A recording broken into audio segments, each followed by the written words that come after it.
ओम श्री गणेशाय नमः। उन काल रूपी ब्रह्मा ने एक ही समय शक्ति के नाथ शिवलोक नामक अक्षेत्र का निर्माण किया था। उस उत्तम अक्षेत्र को ही काशी कहते हैं। वह परम निर्वाण या मोक्ष का स्थान है जो सबके ऊपर विराजमान है।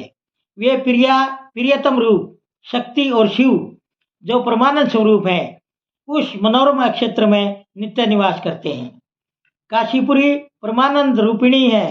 मुने शिव और शिवा ने प्रलय काल में भी कभी उस क्षेत्र को अपने सानिध्य से मुक्त नहीं किया है। इसलिए विद्वान पुरुष उसे अविमुक्त क्षेत्र के नाम से भी जानते हैं। वह क्षेत्र आनंद का हेतु है, इसलिए पिनाकधारी शिव ने पहले उसका नाम आनंद वन रखा था। उसके बाद वह अविमुक्त के नाम से प्रसिद्ध हुआ। देवर्षि एक समय उस आनंद मन में रमण करते हुए शिवा और शिव के मन में यह इच्छा हुई कि किसी दूसरे पुरुष की भी सृष्टि करनी चाहिए, जिस पर यह सृष्टि संचालन का महान भार रखकर हम दोनों केवल काशी में रहकर इच्छा अनुसार विचरें और निर्वाण धारण करें। वही पुरुष हमारे अनुग्रह से सदा सबकी सृष्टि करे, पालन करे और वही अंत में सबका संहार भी करे। यह चित्त एक समुद्र के समान है। इसमें चिंता की उत्ताल तरंगे उठ उठकर इसे चंचल बनाए रहती हैं। इसमें सतोगुण रूपी रतन, तमोगुण रूपी ग्राह और रजोगुण रूपी मूंगे भरे हुए हैं। इस विशाल चित्त समुद्र को संकुचित करके हम दोनों उस पुरुष के प्रसाद से आनंद कानन में सुखपूर्वक निवास करें। यह आनंदवन वह स्थान है जहाँ हमारी मनोवृत्ति सब ओर से सिमटकर इसी में लगी हुई है तथा जिसके बाहर का जगत चिंता से आतुर प्रतीत होता है। ऐसा निश्चय करके शक्ति सहित सर्वव्यापी परमेश्वर शिव ने अपने वाम भाग के 10वें अंग पर अमृत मल दिया। फिर तो वहां से एक पुरुष प्रकट हुआ जो तीनों लोकों में सबसे अधिक सुंदर था।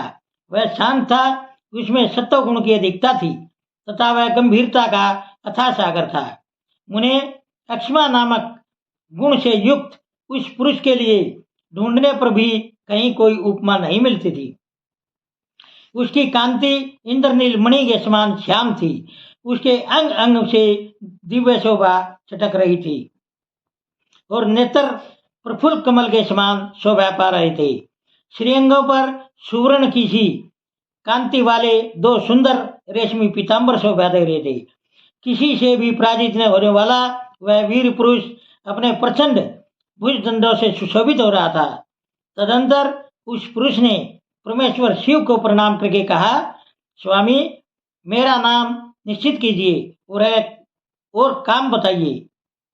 उस पुरुष की यह बात सुनकर महेश्वर भगवान शंकर हंसते हुए मेघ के समान गंभीर वाणी में उससे बोले। शिव ने कहा, वत्स व्यापक होने के कारण तुम्हारा विष्णु नाम विख्यात हुआ। इसके सिवा और भी बहुत से नाम होंगे जो भक्तों को सुख देने वाले होंगे। तुम सुस्थिर उत्तम तप करो क्योंकि वही समस्त कार्यों का साधन है। ऐसा कहकर भगवान शिव ने श्वास मार्ग से श्री विष्णु को वेदों का ज्ञान प्रदान किया। तदंतर अपनी महिमा से कभी च्युत न होने वाले श्री हरि भगवान शिव को प्रणाम करके बड़ी भारी तपस्या करने लगे और शक्ति सहित परमेश्वर शिव भी पार्षद गणों के साथ वहां से अदृश्य हो गई। भगवान विष्णु ने सुदीर्घ काल तक बड़ी कठोर तपस्या की। तपस्या के परिश्रम से युक्त भगवान विष्णु के अंगों से नाना प्रकार की जलधाराएं निकलने लगी। यह सब भगवान शिव की माया से ही संभव हुआ। महामुने उस जल से सारा सुना आकाश व्याप्त हो गया। वह ब्रह्म रूप जल अपने स्पर्श मात्र से सब पापों का नाश करने वाला सिद्ध हुआ। उस समय थके हुए परम पुरुष विष्णु ने स्वयं उस जल में शयन किया। वे दीर्घ काल तक बड़ी प्रसन्नता के साथ उसमें रहे। नार अर्थात जल में शयन करने के कारण ही उनका नारायण यह श्रुति सम्मत नाम प्रसिद्ध हुआ। उस समय उन परम पुरुष नारायण के सिवा दूसरी कोई प्राकृत वस्तु नहीं थी। उसके बाद ही उन महात्मा नारायण देव से यथा समय सभी तत्व प्रकट हुए। महामते विद्वान, मैं उन तत्वों की उत्पत्ति का प्रकार बता रहा हूँ, सुनो। प्रकृति से महतत्व प्रकट हुआ और महतत्व से तीनों गुण। इन गुणों के भेद से ही त्रिविध अहंकार की उत्पत्ति हुई। अहंकार से 5 तन्मात्राएं हुई और उन तन्मात्राओं से 5 भूत प्रकट हुए। उसी समय ज्ञानेन्द्रियों और कर्मेंद्रियों का भी प्रादुर्भाव हुआ। मुनिश्रेष्ठ, इस प्रकार मैंने तुम्हें तत्वों की संख्या बताई है। इनमें से पुरुष को छोड़कर शेष सारे तत्व प्रकृति से प्रकट हुए हैं, इसलिए सब के सब जड़ हैं। तत्वों की संख्या 24 है। उस समय एकाकार हुए 24 तत्वों को ग्रहण करके वे परम पुरुष नारायण भगवान शिव की इच्छा से ब्रह्म रूप जल में सो गए।